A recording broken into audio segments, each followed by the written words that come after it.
La dernière fois que j'ai apporté la parole, j'ai commencé un thème qui était sur la mue spirituelle. On avait fait la première partie. Je la laisse un peu de côté, on la finira pendant 2 dimanches au mois d'août. Mais il y a cette question qui est venue sur mon cœur et qui se trouve dans le même chapitre finalement que notre étude sur la mue spirituelle. Et ce matin, le titre de mon message, c'est « Pour qui faites-vous ces choses ?» Pour qui faites-vous ces choses?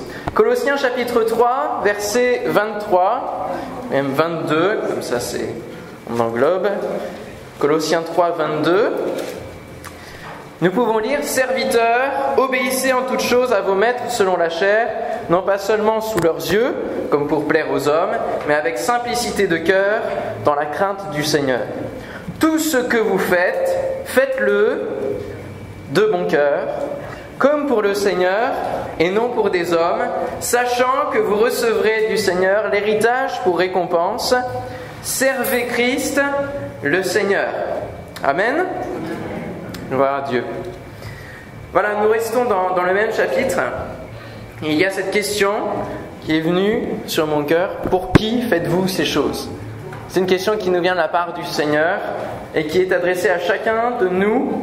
Pour qui? C'est un véritable appel et nous voyons au travers de ce que nous avons lu la réponse. Si vous avez bien suivi la lecture, vous allez répondre simplement pour qui nous faisons tout ce que nous pouvons faire dans notre vie et pour qui nous vivons. Ah, vous me rassurez. Vous savez lire, pour le Seigneur. Alors on va aller un peu plus loin bien sûr parce que sinon la prédication serait terminée. On va aller plus loin sur le verset 23, tout particulièrement parce qu'il y a différents aspects.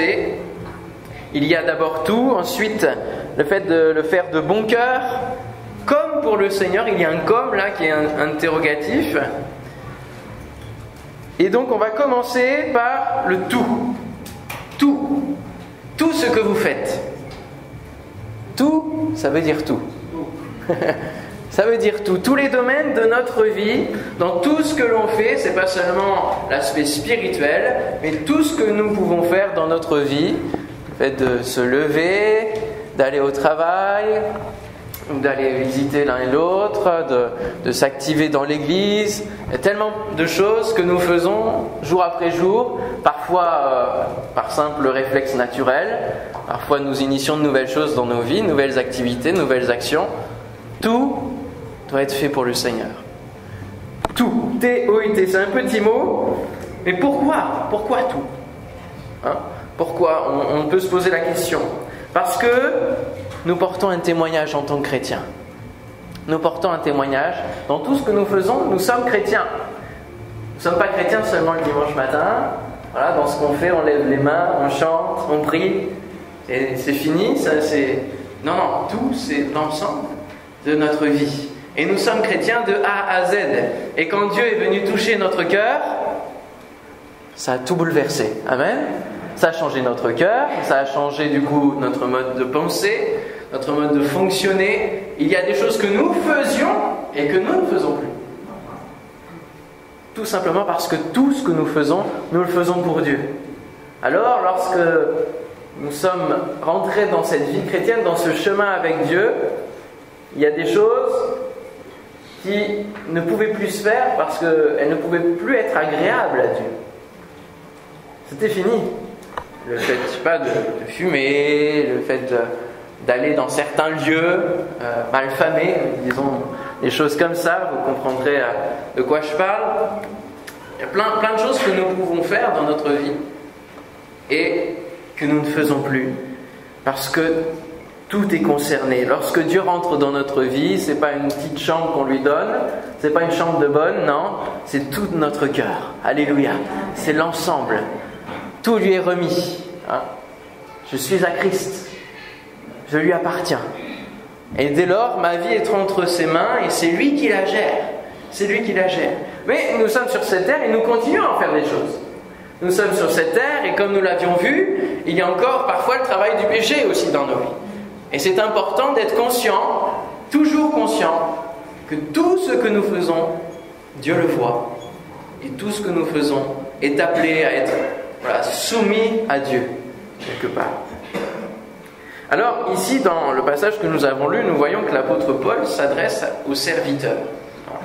Serviteurs, obéissez en toutes choses à vos maîtres, selon la chair, non pas seulement sous leurs yeux, comme pour plaire aux hommes, mais avec simplicité de cœur, dans la crainte du Seigneur.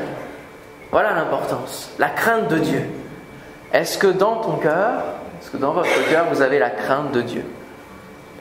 Si vous avez cette crainte, alors tout ce que vous allez faire va être conduit par lui, va être agréable, vous allez être poussé à faire des choses bonnes, agréables à Dieu, parfaites même.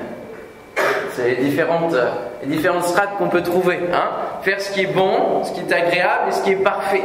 Ne faisons pas seulement dans nos vies ce qui est bon, mais faisons ce qui est parfait pour Dieu. Il mérite le meilleur de nos vies. Serviteur. Un serviteur, surtout à l'époque de Jésus, appartient à son maître.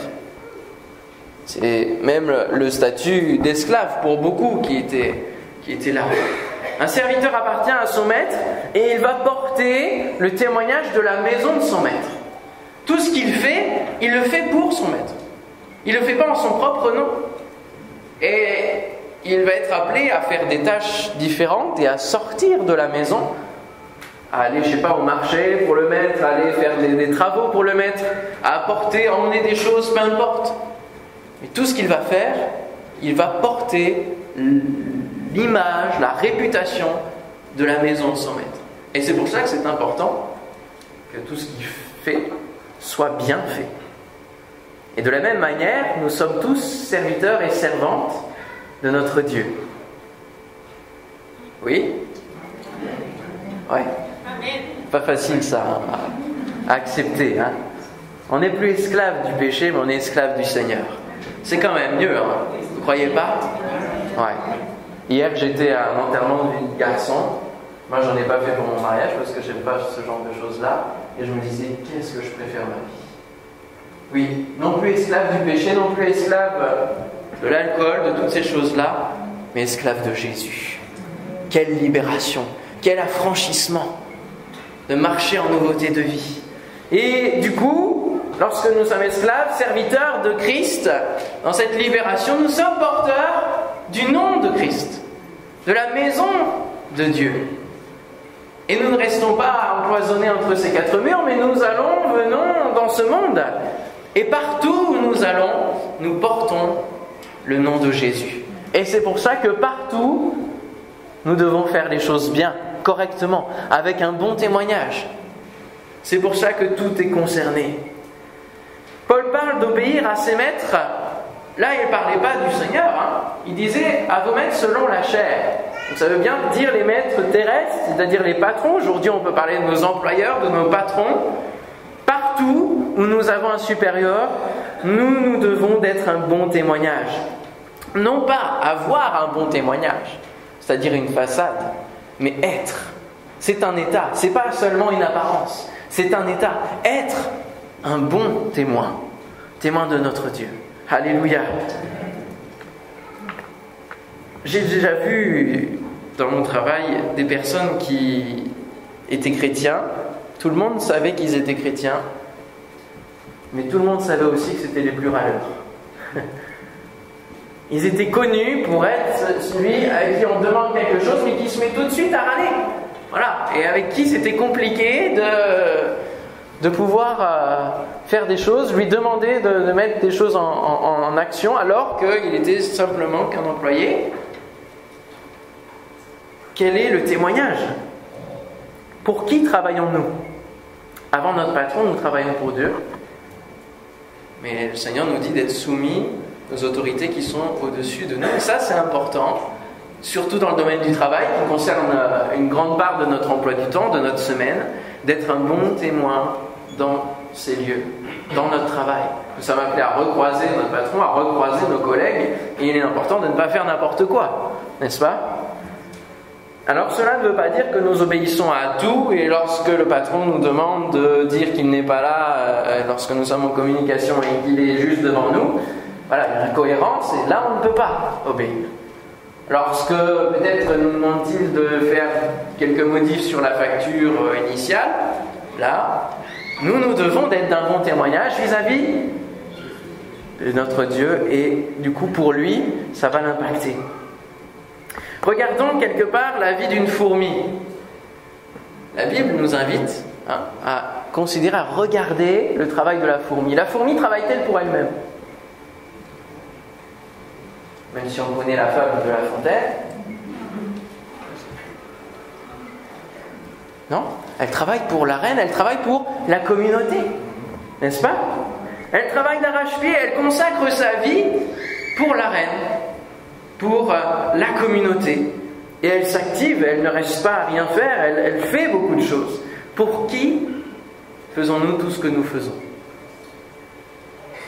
Avant même que le ministère de Jésus commence, dès son plus jeune âge, Jésus s'est occupé des affaires de son Père Céleste.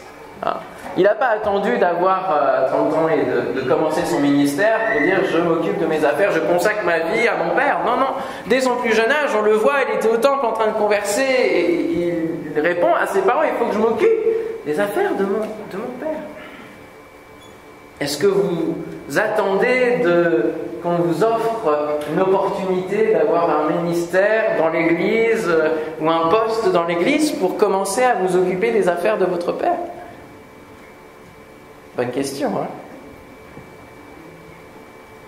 Cherchons-nous à faire la volonté de Dieu dès notre conversion, dans le secret de notre chambre? On voit bien ici, non pas pour plaire aux hommes, non pas seulement sous les yeux des hommes. Puis de toute façon, même si on fait des choses et les hommes ne nous voient pas, voilà, vous avez la réponse. Dieu voit toutes choses, on ne peut rien lui cacher. Et c'est pour cela que c'est à lui en premier que nous devons faire tout ce que nous faisons. Et nous poser cette question, que ferait Jésus à ma place? Il y a un livre qui porte ce titre et qui est très intéressant. Que ferait Jésus à ma place? C'est un homme qui un jour a commencé à se poser cette question-là pour tous les domaines de sa vie. Et ça a transformé pas mal de choses, ça a fait bouger les lignes dans sa vie. Que ferait Jésus à ma place? Il n'y a pas seulement le fait d'être, mais il y a aussi l'action.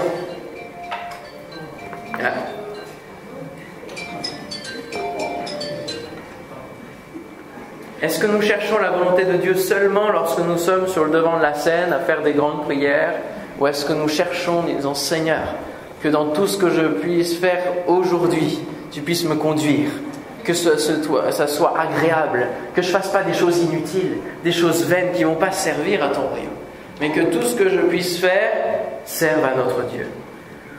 Le verset 17 de ce chapitre nous dit « Quoi que vous fassiez, en parole ou en œuvre, faites tout au nom du Seigneur Jésus, en rendant par lui des actions de grâce à Dieu le Père. » Ce que nous faisons aujourd'hui, ce que nous avons fait hier, ce que nous ferons demain, tout n'est que grâce de sa part. Et c'est grâce vraiment à lui que nous pouvons faire ce que nous faisons. Si nous avons un travail, c'est parce que lui nous l'a permis, a ouvert les portes, et va ouvrir la porte si vous n'en avez pas. Amen. Amen. Si vous donne la santé, c'est lui qui vous la donne. Tout ce que nous faisons et ce que nous sommes capables, aptes à faire, c'est grâce à lui. Alors c'est pour cela que lorsque nous faisons quelque chose, rendons grâce à Dieu. Bénissons Dieu. Seigneur, merci pour le travail que tu m'as donné. Merci pour tout ce que tu me donnes de pouvoir faire dans l'église, pour les frères et sœurs, dans mon voisinage, dans mon quartier. Merci Seigneur. Tout ce que vous faites en parole ou en œuvre. Ce genre de verset nous rappelle que c'est dans toutes les circonstances, et même les paroles, avant même l'action. Là où le péché peut frapper à notre porte. Seigneur, que je ne puisse pas répondre présent au péché, mais que je puisse faire ta volonté.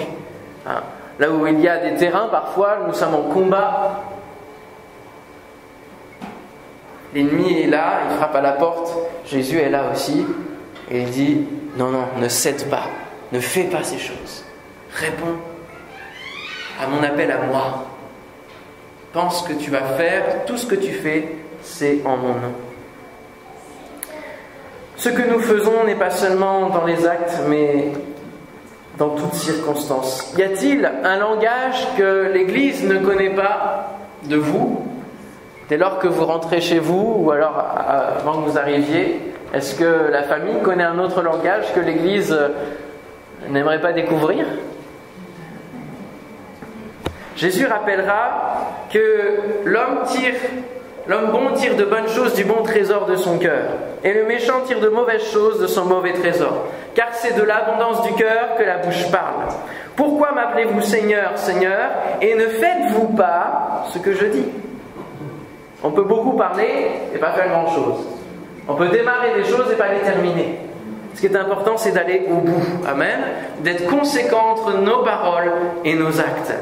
Lorsque nous n'arrivons pas à faire quelque chose de basique dans notre vie, disons-nous que nous allons le faire pour Dieu, que ça va l'honorer. Et dans les choses les plus basiques, moi je me souviens être passé par l'adolescence comme tout le monde, et quand on est ado, je ne sais pas pour vos garçons, mais quand on est ado-garçon, on n'aime pas trop les douches. N'est-ce pas? Des fois c'est difficile, il faut tirer, il faut aller se laver. Je ne sais pas ce qui produit ça s'explique sûrement d'une manière psychologique, peu importe, c'était mon cas. Mais dès lors que vous commencez à dire c'est important d'être propre, de sentir bon, et pourquoi? Pour honorer Dieu aussi qui nous a créés. Voilà. Dès lors qu'on met ça en place, dans les choses les plus basiques, ado et plus ado. Moi, je me souviens lorsque j'ai eu 16 ans et on était au mois de décembre, un dimanche matin, voilà, ma foi commençait à progresser encore plus. J'ai dit voilà, je vais me mettre en costume pour honorer mon Dieu le dimanche. Voilà. Donc j'ai pas attendu d'être pasteur pour mettre un costume. Non, je voulais honorer mon Dieu en tant que chrétien tout simplement, pour vraiment bénir mon Dieu. Amen. Amen. Voilà, le ménage, si vous n'aimez pas le ménage, ça aussi ça concerne aussi les messieurs. Si vous n'aimez pas le ménage, faites-le en chantant. Faites-le en louant le Seigneur. Tout de suite, vous allez voir, ça va vous donner de l'envie, de la pêche. Amen. Et oui, moi je fais ma vaisselle en chantant. On fait le ménage, on fait le rangement, etc. Et puis, pour honorer Dieu, tout ce que vous faites, honore le Seigneur. Amen. Avoir une maison bien rangée, ça honore Dieu. Bon, en ce moment, avec les déménagements et tout ça, c'est compliqué, mais on va y arriver. On veut honorer Dieu et on va commencer à recevoir des gens, et là, il faudra quand même que ce soit bien rangé, et ça honore aussi nos invités. Amen. La deuxième partie, j'avance, c'est tout ce que vous faites, faites-le de bon cœur. Et on vient de le voir avec Jésus, il vient de parler du cœur. Le cœur. Beaucoup de choses viennent de notre cœur. Et il dit ici le fait de faire de bon cœur. La transformation de notre caractère et l'acceptation de la volonté de Dieu. Quand on fait les choses vraiment pour Dieu, alors on laisse notre cœur être transformé. Quand on vit au quotidien avec lui, on est transformé. Alléluia, on se laisse transformer. Pas toujours facile, il appuie sur des points où ça fait mal, il faut redresser des choses qui sont tordues, qui ont poussé de manière tordue. Pas facile, ça prend du temps et c'est l'objet de toute notre vie chrétienne. Ça s'appelle la sanctification. Mais on avance et il nous transforme. Et il transforme notre cœur pour qu'il devienne bon. Alléluia! Pour qu'il devienne bon, pour que notre cœur soit à l'image de son cœur. Le verset 22 nous parle même de simplicité de cœur. Et cette expression, on la retrouve dans les débuts de l'Église, où il partageait toutes choses avec joie et simplicité de cœur. Parce que tout ce qu'il faisait, il n'avait qu'un seul but, c'était servir Christ. Servir Christ, alléluia. Avancer, vivre leur vie, plus considérer les biens qu'ils avaient, plus considérer leur propre vie, mais tout était englobé dans la communauté. Tout était englobé dans un seul but, servir Christ au travers de l'Église. Servir l'Église au travers de la puissance de Christ. Les deux allaient ensemble. C'est le caractère qu'avaient ses disciples lorsque l'Église naissait. N'avons-nous pas soif de relations différentes lorsque nous venons à l'Église de celles que nous avons dans le monde? Amen. Des relations vraies, des relations sincères, des relations profondes, en profondeur et avec une communion de cœur. Plus de faux semblants, des amitiés sincères, du soutien mutuel. Regardons Jésus face à la croix.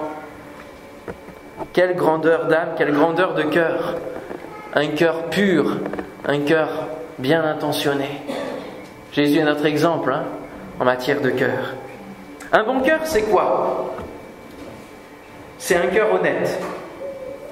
Ça, c'est compliqué aujourd'hui. L'honnêteté est une valeur qui n'est pas aimée du monde. L'autre jour, je me trouvais à SFR. Je vous ai dit la semaine dernière que je n'avais plus de portable. Et pour cause, j'ai dû le poser quelque part et il s'est fait récupérer.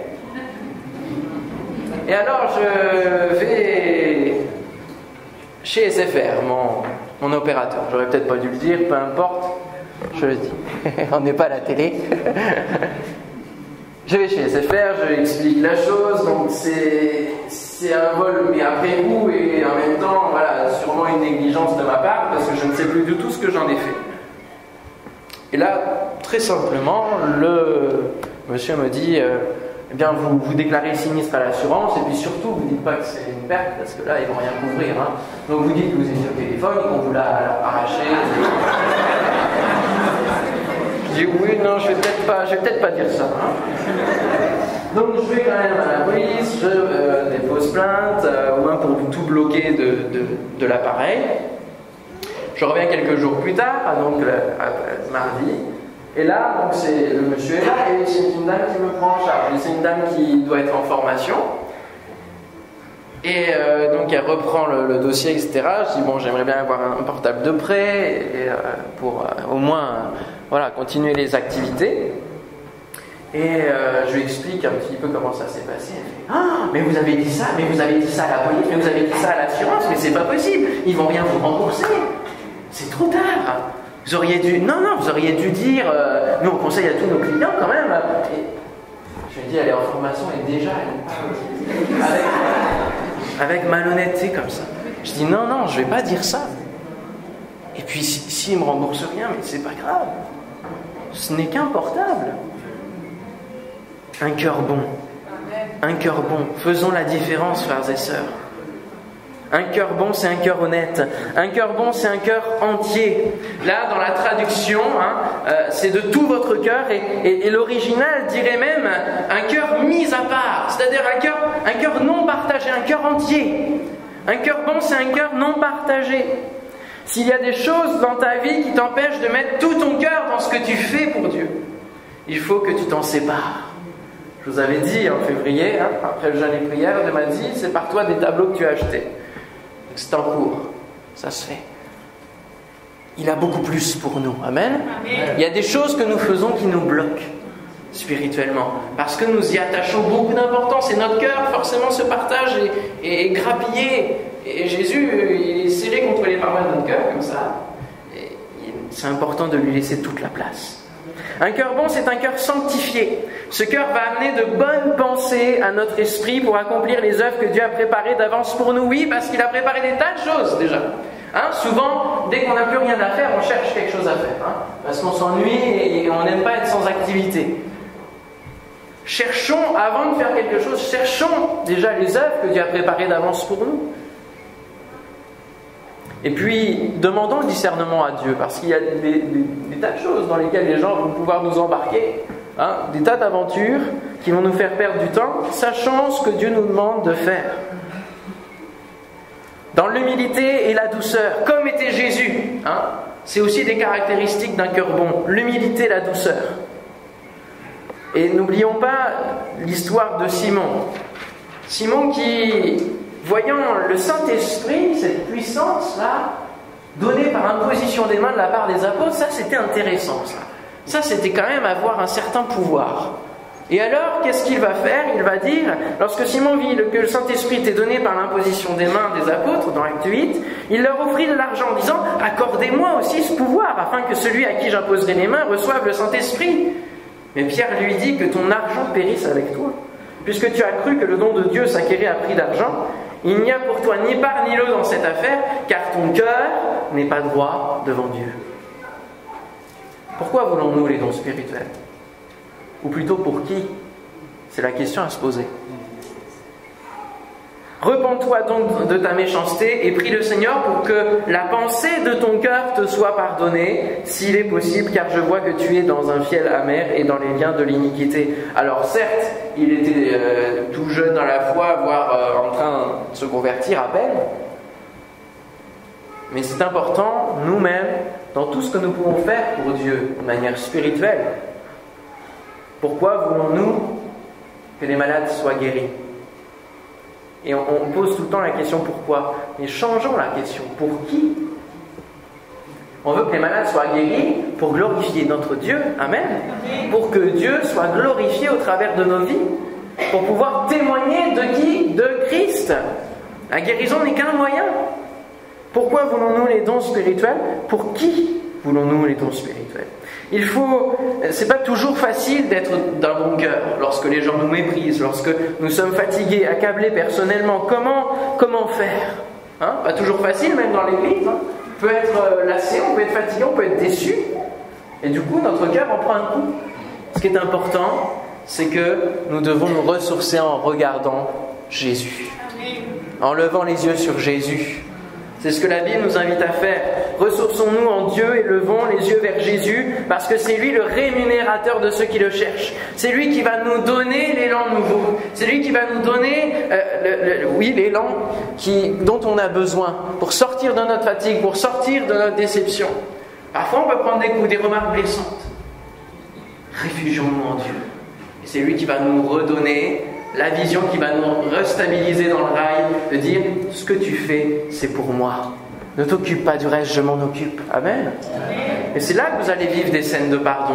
Des gens qui vont venir vous demander pardon sans que vous ayez rien dit.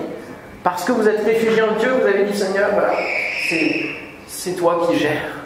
C'est toi qui gères. » Amen.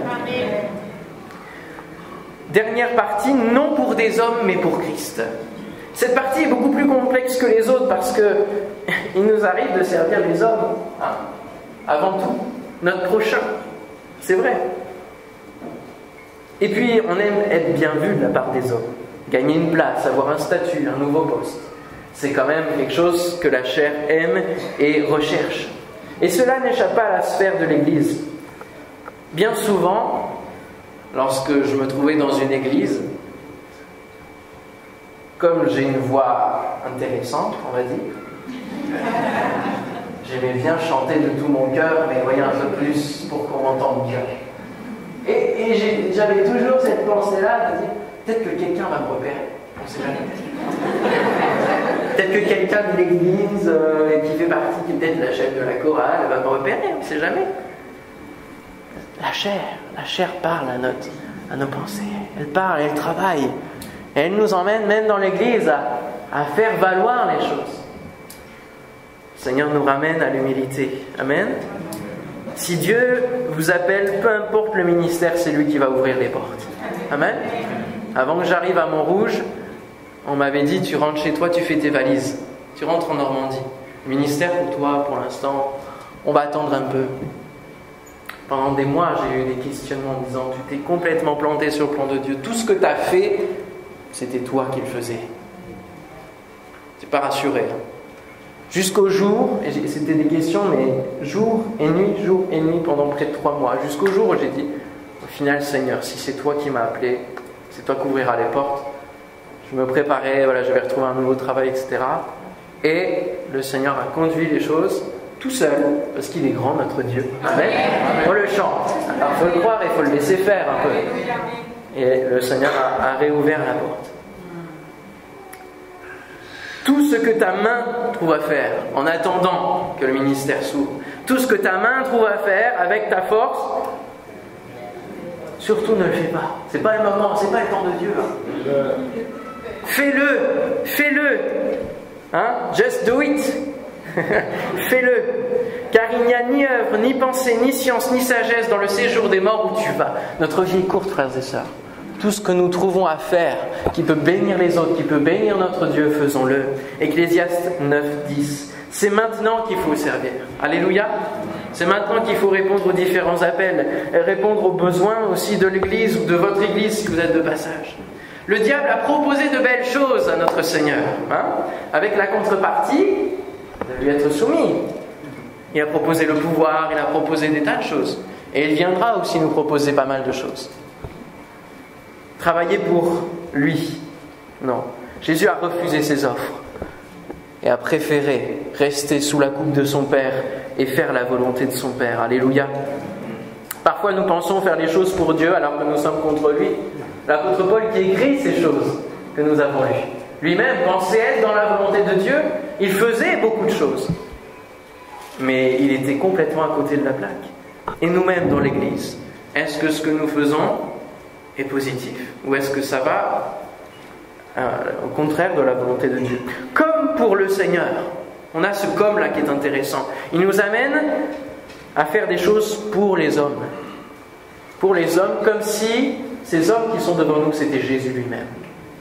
Il dira dans Matthieu 25, « Seigneur, quand avons-nous vu ayant faim ou ayant soif ou étranger ou nu ou malade ou en prison et ne t'avons-nous pas assisté ?» Il leur répondra, « Je vous le dis en vérité, toutes les fois que vous n'avez pas fait ces choses à l'un de ces plus petits, c'est à moi que vous ne les avez pas faites. »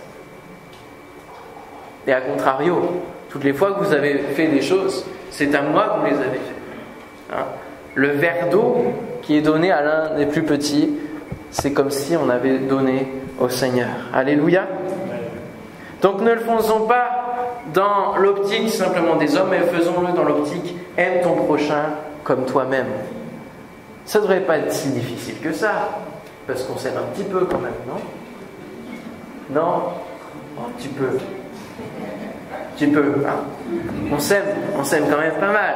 Donc ça ne devrait pas être difficile d'aimer notre prochain et de faire la même chose que ce qu'on aimerait qu'on nous fasse. Alors l'Église commence à s'étendre, c'est le premier réveil, les guérisons arrivent, et cela ne plaît pas à des gens qui pensent agir au nom de Dieu. Le Sanhédrin, tout cela, et les apôtres se font jeter en prison. Et ils se firent placer au milieu d'eux Pierre et Jean, et leur demandèrent par quel pouvoir ou au nom de qui avez-vous fait cela? Pour qui faites-vous ces choses? Pour qui témoignez-vous? N'oublions pas Jésus-Christ, amen. Paul dira à Timothée, alors que Timothée est dans le début du ministère, souviens-toi de Jésus-Christ. C'est quand même bizarre qu'il lui dise ça, c'est quand même le centre. Oui, mais justement, on peut se décentrer, on peut être décalé et ne plus faire les choses pour Jésus-Christ. L'église de Laodicée, le premier amour s'est refroidi. Pourquoi? Parce que on s'est décentré, on a eu d'autres objectifs, d'autres caps. On voulait que l'église soit belle, soit riche, soit... Mais ça, c'est de l'humain. Restons concentrés sur la base. Amen. Et tout simplement parce que autant nous allons vivre notre vie pour Dieu, autant lui, il a créé tout ce monde. Il nous a créés, nous, et il a donné son Fils pour nous. Amen. Il a fait les choses, toutes ces choses-là pour nous. Lui, il a tout fait. Il a fait le premier pas. Il a tout fait. Alors, mon ami, peut-être que tu ne connais pas Dieu et que toutes ces choses-là, c'est encore compliqué à comprendre. Mais une seule question à se poser ce matin. Pour qui vis-tu? On a entendu un don spirituel parlant de suicide. Les gens se suicident parce qu'ils n'ont pas trouvé pour qui ils vivaient. Non pas pour toi, mais pour qui? Pour qui vis-tu? Quelle est la raison de ta vie? Parce que tu auras trouvé cette réponse. Avec le Seigneur, si c'est le Seigneur la réponse, alors tu vivras une vie merveilleuse. Alléluia. N'est-ce pas vrai, mes frères et mes sœurs? Amen. Alléluia. Seigneur, que ton nom soit loué, soit béni pour ta parole. En un seul verset, tu nous amènes à méditer tellement de données qui concernent notre vie. Oui, que tout ce que nous faisons soit fait pour toi. Seigneur, que nous vivions pour toi, que notre vie te soit consacrée. Comme le dit ce chant, je vivrai pour toi. Tu es mort pour moi, mais moi je veux vivre pour toi. Alléluia. Tu es allé jusqu'au bout, je veux aller jusqu'au bout pour toi. Tu as servi dans des contrées lointaines, tu as été auprès des malades, tu as visité, tu as donné ta vie. Je veux aussi aller, je veux aussi témoigner, je veux aussi aller vers mon prochain, je veux aussi servir la communauté et consacrer ma vie. Bénis chacun de nous, Seigneur, et que dans cet été, oui, tu n'es pas en vacances, le diable n'est pas en vacances non plus. Seigneur, nous ne voulons pas être en vacances spirituellement. Et nous voulons nous préparer pour cette année encore à venir, cette rentrée scolaire. Tiens, pour nous engager et ensemble vivre le fait de faire des choses ensemble pour toi, Seigneur, et réussir. Parce que tu nous donnes à chaque coup la réussite si nous le faisons pour toi. Amen.